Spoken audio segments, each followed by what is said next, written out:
when you're holding each and every organ in your own hand and trying to figure out how it is placed inside the body, what the structures it is attached to, how does it receive its blood supply, what functions does it perform. The entire concept of imagining that in your head inside a life scenario is what takes precedence, rather than whether it appears gross or whether it appears dirty or whether insects are flying over it or whether it is smelling. Those are not things that come to our mind in the academic setting of the dissection hall. So there are certain things which if you choose carefully, you can convince even the best doctors on the planet that you do have it. This is Erudition India Podcast, where academic wisdom and pop culture coincides. Hello and welcome to the 8th episode of EI Podcast. Today we have Dr. Pratyush Saraogi, who is working as an intern at Medical College and Hospital, Kolkata. So please welcome Dr. Pratyush Saraogi. Thank you so much. I'm really happy that you've given me the opportunity to be present in this podcast with you. And I'm really excited because it's the first time I'm doing such a thing. And I'm really looking forward to talking to you over the next half an hour or so and exchanging our ideas about the field of medicine and otherwise. तो बचपन से ऐसा life में क्या हुआ, क्या क्या factor influence किया कि मेडिकल साइंस परस्यू किए? I honestly never had a fixed plan that I would get into medicine or such, but I would probably attribute it to environmental influences, as in both my parents being doctors and me growing up seeing them having a comfortable and a respectable life, told me somewhere in my subconscious that you will probably be okay because it was of my marks or something. That I was just encouraged to take science while in class 9 and 10. So our school had a subject division in 9 and 10 as well between science and commerce. So we had that option very early on, which is different from most schools which give it in 11 onwards. So even then I took science. I was sort of just going with the flow. Since I got into science, I joined Akash Institute and they were offering scholarships to the top 150 students. And luckily I ended up getting the 150th rank itself. So yeah, practically for the 2 years, my coaching for NEET UG was essentially free. It was still not set in my mind that yeah, medicine is what I want to pursue. When the stress that the exam is like right a few months down the corner started to hit me, that is probably when I realized that, yeah, I really want to do this because I have worked hard. And now if I don't do it, I won't feel happy. I won't feel satisfied with myself. And probably this is something I could see myself doing. If you're not someone who's interested in research, the most common options you're left with are engineering or medical. That is the common perception. And that was my perception as well at that time. And engineering was something which I did have as a backup. I in fact did sit for the JEE mains exam and I cleared it and I qualified for advance also. But then because my NEET UG exam went well enough, I was very satisfied with the results. I didn't end up sitting for JEE advance that year. At the end, I did have those options, but I realized that yeah, medical was something that I wanted to do. I don't know if I am meant to do it. Only time will tell. But yeah, there was literally no pressure from my parents or anything around me. And yes, I would definitely say I loved biology much more. Physics was still very interesting, but chemistry was something that bored me to my death. So you study about things that you can actually see around you. Whereas chemistry and physics are things which you can understand, but you cannot observe unless they're applied. But biology intrinsically is applied. Maybe the intrinsic thing factor that something is living is maybe what attracts me towards those sciences.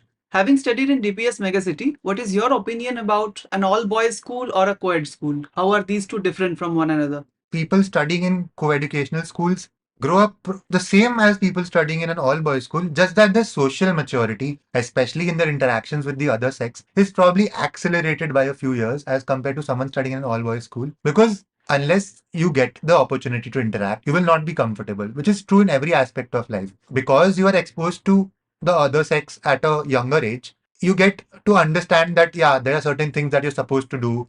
There are certain perceptions in a growing child's mind that are better dealt with and expressed and modified also to a certain extent when you're studying in a co-ed. Whereas it's like studying in a co-ed is attending the class and studying in an all-boys school is like attending a distance learning package. Because all you hear is through the mouths of someone else. When you're thrown out into the world, you learn to adapt and you learn to communicate.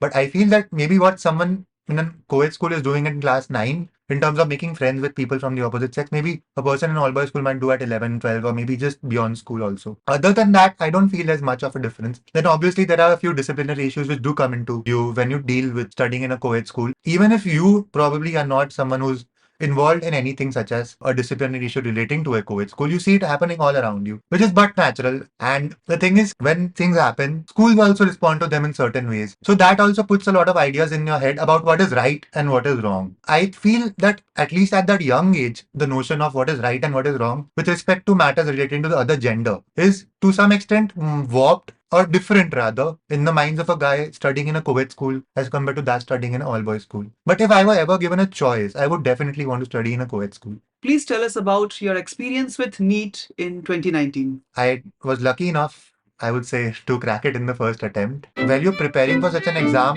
you think it's 2 years down the line and you have a lot of time. What I have realized is that if anyone is seriously preparing for an exam, they'll constantly have this clock ticking in their head that, yeah, there's one more day gone, there's one more day gone. And the closer the exam gets, the louder you hear the clock. And I would honestly say I was consistent in terms of putting in efforts to study. But I was also someone who really wanted to enjoy his school life. To be very honest, I loved my school. I loved the life I had at school.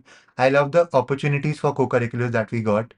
And even throughout in my 11 and 12, at least in school, I've always continued doing all that, be it sports, be it debates or other co-curricular activities, participating in fests, representing my school in different events, being the head boy in class 12, being the sports captain of my house in class 11.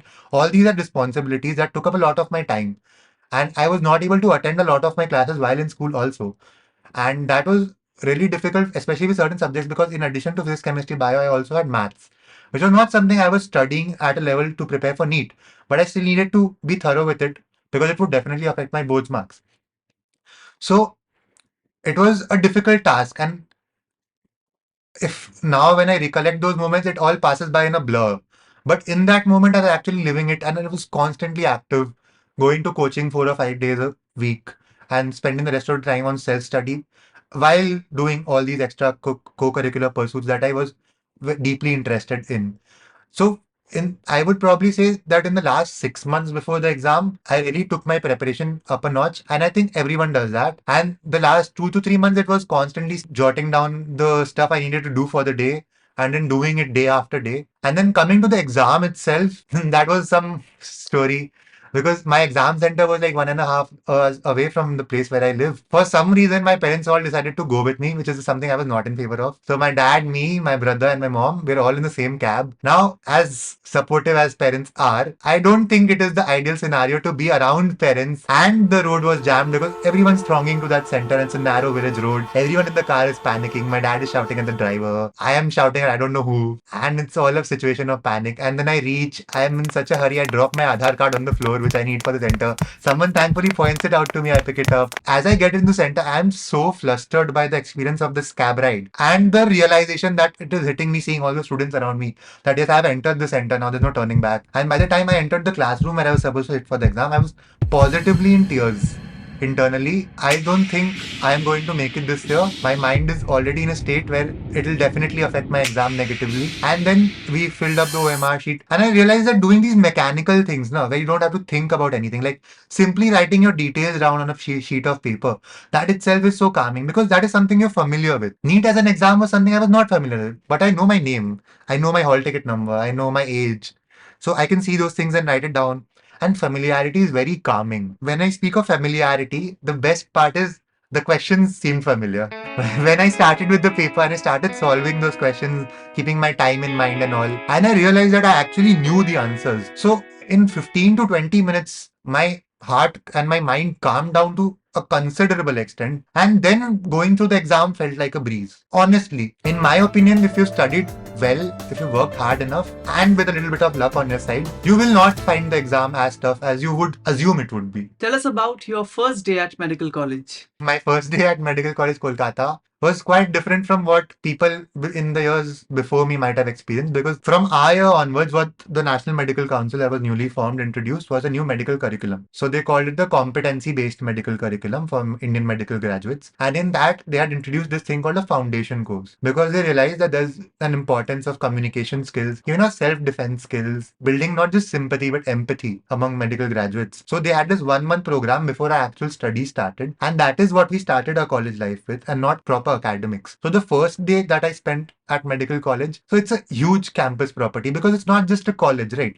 It is a hospital with so many departments and it's the premier state institute. So most of the time on the first day was spent essentially figuring out where we're supposed to go and which building is located where and which department is located where. So they had organized a session in the auditorium for all the new students, which was basically an introduction session where the dean, the principal all gave their addresses and introduced the students to the culture of Medical College Kolkata. Because essentially it's the oldest medical college in Asia and it has its place in history. People after whom medical colleges are named are alumni of that institution, like Neil Ratan Sarkar, for example, after whom NRS College is named. So it was sort of an overwhelming experience to be a part of that. But then there were also two things playing in our mind because it's a government college and it's very old and we're looking at the infrastructure and the things around us. Because as you're a child and you look at movies and you see college in movies like Student of the Year and you see these lush grounds and big fields and campuses. But that is not something we had there. It was buildings which were primarily hospital based buildings and a bit of academics thrown in here and there, like a lecture theatre there. And all these lecture theatres were very fraught with history that I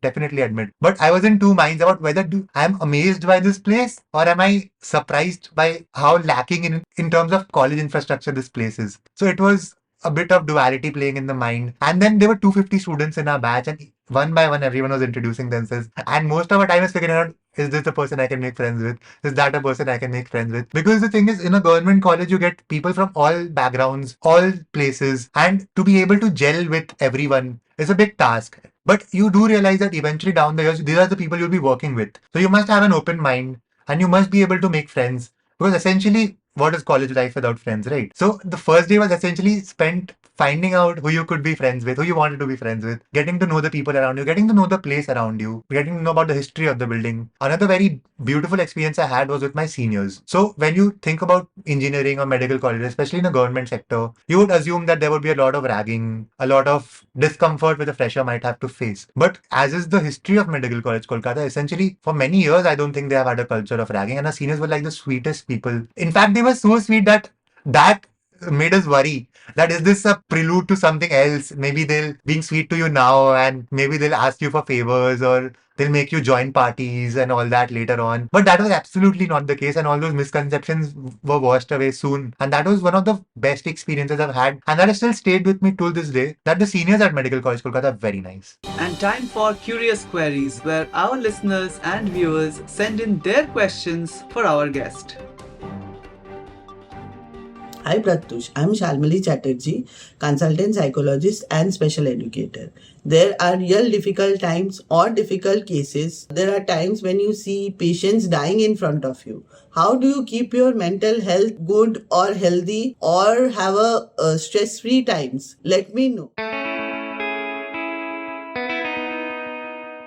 Thank you, Sharmali, for your question. Whenever a death occurs in a setting such as in a hospital, what we primarily intend to do is manage the expectations of the patient party. Every life is definitely equal, but the perception of a loss of a life is not the same in all the situations. For example, if a mother has lost two children before, as a result of abortion or stillbirths, and then she loses a young child, the grief would be much more as compared to the death of the first child. Similarly, the death of a person who's young might affect the family much more than the death of a person who's elderly. In a hospital setting, a person who has been chronically ill for a very long time, it is important in that situation to communicate to the family members the medical expectations that the doctors have with regard to the patient. If we feel that there is a situation or there's a chance that a patient might not survive or might go into organ failure or some other complications as a result of the disease, it is important to convey those to the family members well in advance so that in case an unfortunate incident does happen, they are better prepared to receive it in a good spirit or in the best possible spirit rather. This is important. This communication is important because it helps us to avoid nasty scenarios at work, which do happen and unfortunately happen quite a lot,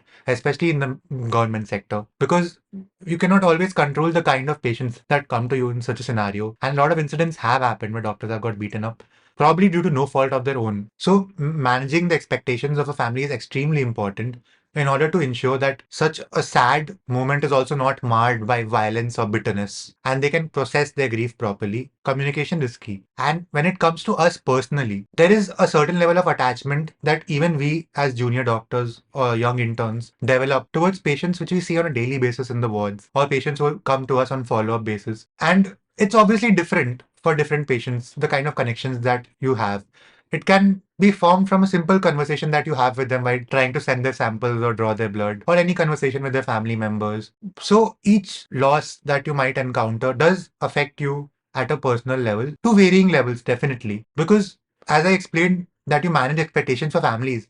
At the same time, you also manage expectations for yourself personally. Because when you know that a patient is so sick that it's unlikely that medical intervention will save his life, you also subconsciously prepare yourself in your mind that something bad might happen. Whereas a sudden death or an unexpected death would definitely hurt the family members a lot, but it would also, as a professional, might even make you question your own ability, or it might make you feel that you could have done something better. But the basic learning that we get from our seniors, from our teachers, is even though you cannot save everyone, each life that you save does count. Each person's life that you do make better, the lifespan that you increase for any single person, all these small wins, these probably and usually outweigh the number of losses that we go through. Because for maybe every person that we might not be able to save, there are a lot of people that we are actually saving and a lot of lives that we are actually making better. So that is probably what drives people in this profession to move on from the things of yesterday and to look forward to tomorrow.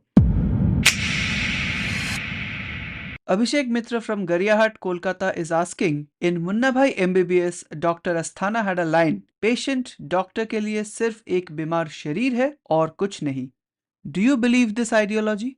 I don't think I really do believe in this ideology कि doctor के लिए patient एक बीमार शरीर है. And genuinely speaking, मैंने अपने आसपास भी ये चीज प्रैक्टिस होते नहीं देखी है, be it with my parents or with my colleagues or with my seniors. Because medical में there are different fields or different scenarios where there are different requirements out of doctors. If you're cauterizing a bleeding vessel, if you're performing an operation, then you need to be objective. There are certain things you need to do and you do them. And specifically in those scenarios, the patient is treated as a body on which you have to exercise your craft. But in a majority of scenarios that you come across in medicine, for example, simply talking to the patient when they visit your OPD for the first time, or revisiting a patient for evening rounds or morning rounds, the simple task of asking কেমন আছেন আজকে, কিরকম চলছে, all these things intrinsically mean that there is a human component to the practice of medicine. We are also taught that even if a patient is not 100% satisfied with the treatment that he has been offered, if you can satisfy him with your conversation, at least at that moment, he will leave for home feeling much better. So the human component in medicine is extremely essential. Doctors do their little bit to help the patients out. Because for the same chemical composition, there are a million drugs available in the market. But the ability to know, as my dad often tells me, which medicine to write for which patient based on what they can afford is a small thing you're doing in order to help them out, even when without them actually knowing about it. Sending tests to a certain lab, or maybe sending tests to a government sector lab, which where they'll get it done for free, even though a little later, might significantly help out a patient in terms of their finances. So there are a lot of things which doctors do keep in mind. Beyond the point of time, keeping those things in mind maybe becomes subconscious for them rather than having to do it consciously. That is what the art of practicing medicine is about. In what ways did COVID-19 change the way people study medicine nowadays? Essentially, when you're talking about studying medicine and how COVID impacted it, it was obviously a significant impact because medicine is something that is as much a practical subject as it is in theory. And we obviously have to attend our wards, we have to attend clinics, we have to go to dissection halls or pathology halls or anything for that matter and see those specimens, see the patients, see the cases to gain first-hand knowledge. So all that was significantly affected. Now, in addition, COVID obviously disrupted life for everyone, but the crux of it was in the healthcare industry. And even for our seniors, for people who were in their internship at that period of time, their internships got extended indefinitely, and the postgraduates were working tirelessly, and not just working, but working with such additional burdens of maintaining their own sanitation, of these PPE kits, of masks, of gloves. And to do that for each and every patient you see, and then donning and doffing it all the time, that was a significant change for them also. And kudos to them for the way they adapted. Because while it affected everything from in the economy to the transport, the base of it was felt in the medical sector itself. And so many doctors, even our professors, have lost their lives during the course of this pandemic. Not just by treating patients, but just by being doctors in that setting. Because they were the people who were constantly exposed to it. And medical was transformed into a COVID center overnight to receive patients because of the immense load that we had at that point of time. But when I speak of matters related to studies, so how that changed was medical education essentially has teachers who are maybe not as tech savvy as you might find in other streams, because a lot of them are very learned but very old and aged who have not yet adapted to the technologies and are not adept at Zoom calls or Google Meet or all that. The younger ones did, in fact, very successfully were able to convert to this paradigm and take our classes online and give us assignments online. But a lot of teachers did struggle with teaching, as did a lot of students, because as I mentioned, the socioeconomic background of people studying medicine is widely diverse, with people coming from the poorest of sections of society to the richest. And it was, in fact, even difficult for some people to procure the internet and the maybe a tablet or a phone to study throughout the lockdown period. And in addition, the funny aspect of it was maybe that even though our classes were being held online and we were having like video lectures and assignments online, our exams were supposed to be held offline. And we could not pass to the next year unless we took a written exam. So I do distinctly remember, even during the pandemic from the year 2020 to approximately 2022 early period or 2021 late period, our college opened thrice so that we could go and take exams. So that is medical education in COVID was like. Touching the human cadaver for the very first time, where all the signs of death were present, how terrified were you for the very first time? You might be surprised, but actually, not just me, but I think none of the people in my batch are actually terrified, because anatomy, as such, is a first year subject which we introduced to the moment we enter and start with our medical education. And we had this beautiful dissection hall with a lot of space and a lot of facilities. So, essentially, when you think of a cadaver and you speak about all the signs of death being present in your face, it is not actually an apt comparison, because cadaver is much different from a person who has died recently and whose body you're seeing, because a cadaver is essentially a preserved specimen where you prepare the body and you use preservatives to ensure that it stays that way. And that causes a lot of changes in how the body appears and even the color of the skin. We do not feel scared or terrified on entering a dissection hall, although we do feel the stench of formalin hitting our nose. It's so strong. We view it as an academic experience rather than a terrifying experience. The dominant emotion is not fear, it is curiosity. When you're entering the medical field, you know that you will encounter bodies, both dead and live ones. And trust me, people studying medicine are more terrified of live bodies than they are of dead ones. Because there's nothing you can do wrong with a dead body, provided you treat it with respect. So, the moment you see a cadaver, the mind of a medical person would work in terms of curiosity as to how is the body internally arranged. When you're holding each and every organ in your own hand and trying to figure out how it is placed inside the body, what the structures it is attached to, how does it receive its blood supply, what functions does it perform. The entire concept of imagining that in your head inside a life scenario is what takes precedence, rather than whether it appears gross or whether it appears dirty or whether insects are flying over it or whether it is smelling. Those are not things that come to our mind in the academic setting of the dissection hall. It is majority, the dominant emotion is academic. As a young toddler or as a teenager, were you ever been able to successfully pull up a trick on your parents that you are sick?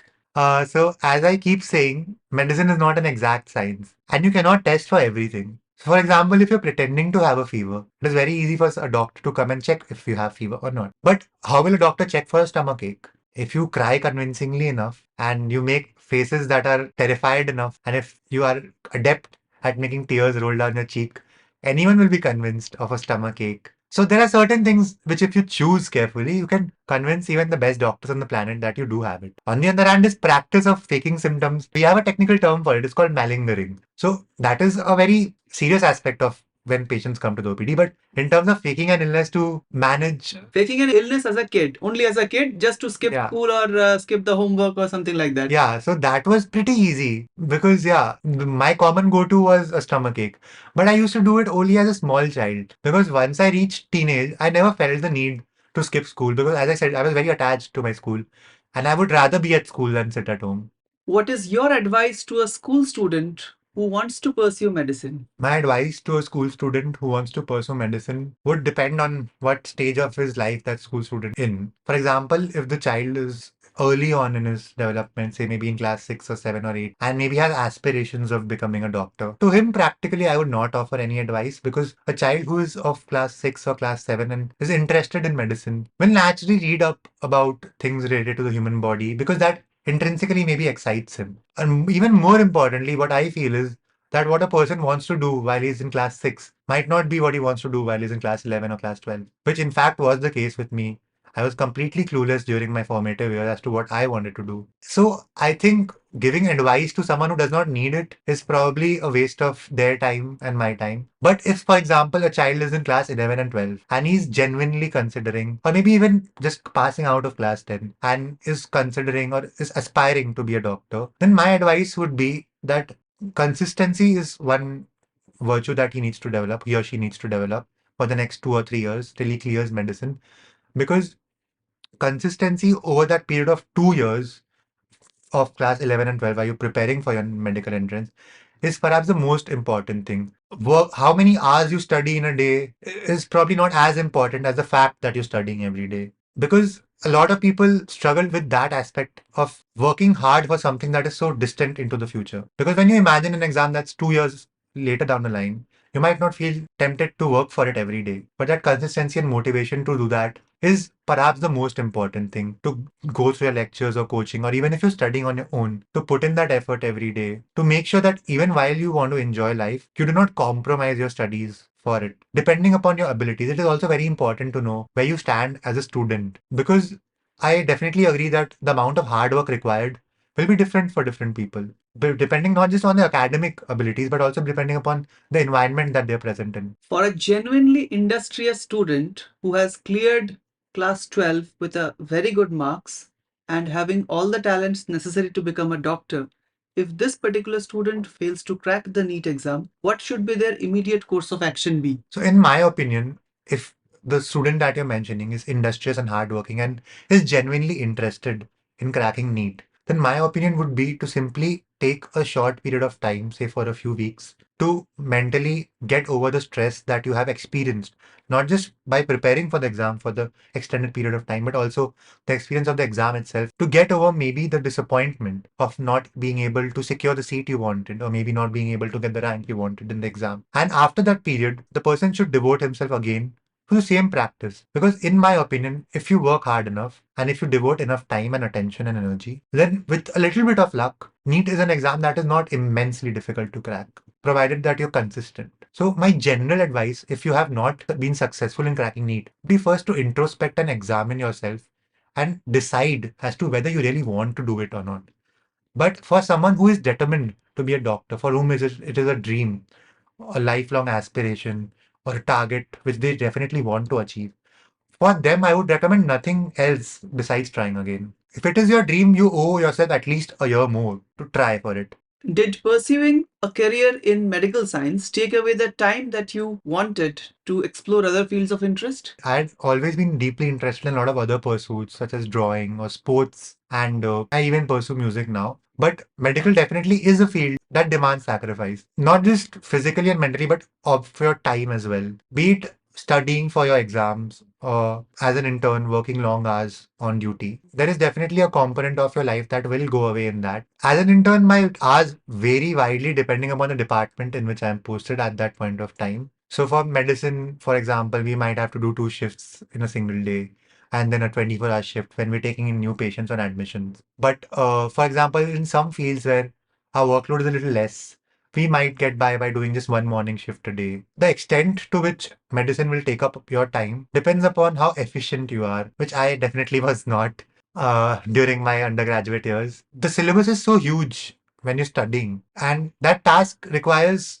not just studying the day before the exam, but maybe a month or more than a month before the exam, but even beyond exams, to enhance your own knowledge, to build an interest, to try and understand the subjects. If you don't start studying from early on in the academic year, towards the end of the year, you will either have to cram an immeasurable amount of material in a very short span of time, which will then affect your life considerably much more than it would have had you balanced that time early on with some activities and then some more time devoted to studying. Different people adopt different approaches. I realize that this is a slightly different ball game. This requires much more. And it is not just that you are a good student, so you will manage, because everyone here is a good student. So maybe that is not setting you apart anymore. So this is where hard work beats talent. To maintain a balance of your own personal life with your professional or academic life is a big task. But the only comfort is that you get to choose the ratio which you want to maintain. It can be a 50-50. It can be an 80-20 in favor of academics. 20-80 in favor of other activities instead of academics is slightly risky. It'll cost you down the line. And there are a lot of things you realize in retrospect because medicine is a very long course. And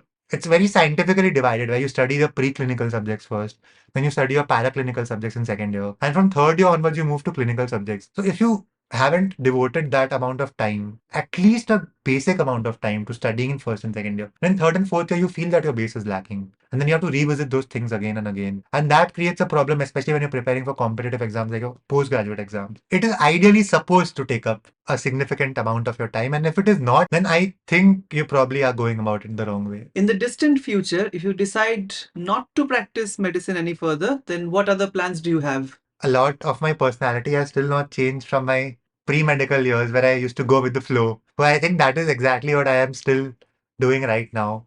So the most common course that medical undergraduates take is they sit for the postgraduate exam and then take up a specialty, which is what I am presently planning to do as well. But obviously, because of the competition and because the amount of dedication and effort that it requires sitting and clearing the postgraduate exam, and perhaps the tiredness that you feel after having studied for such a long period of time, seeing your friends around you in different streams already Graduated. graduating, getting jobs, earning, getting even settled, you feel to some extent or the other that what if you do something else? What if you leave the stream behind and choose some other pursuit? So these are natural thoughts that do come in the minds of a lot of people at different points of time while studying their undergraduate MBBS course. So these thoughts have come in my mind as well. So I did explore these options once. So I thought that there's a possibility that you could do an MBA in hospital management or fields that are relevant or related to medicine. Because I felt that maybe even as an administrator, you can do a lot of good to patients and not just as a doctor. Because essentially, in today's world of corporate medical practice, the main cause for the grievances of the patients and their parties are essentially not the treatment being offered to them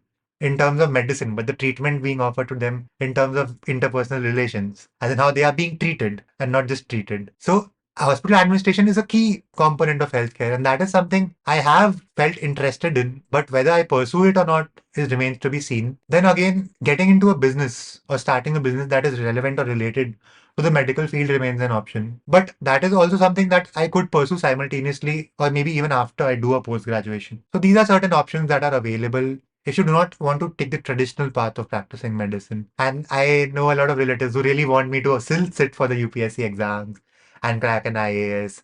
And just to please them, I have mentioned that I might sit for it. But I don't know if that is something I aspire for. Because the thing is, once you've studied for 5.5 years or 6 years in my case because of COVID, and you've devoted such a significant chunk of probably the most youthful days of your life to such a pursuit and such a difficult pursuit, then going off that track feels like a big change. And being ready for that change is a different matter altogether. Most people won't even want that change. Because जब इतना मेहनत की हो किसी के लिए तो फिर उसको छोड़ने का मन नहीं करता है. True. So that is what is there in my mind as well. That I do want to practice medicine. And I haven't really thought of plan B yet, if there is to be. So thank you very much for watching this episode. We will be back again next week. Thank you very much. Thank you so much.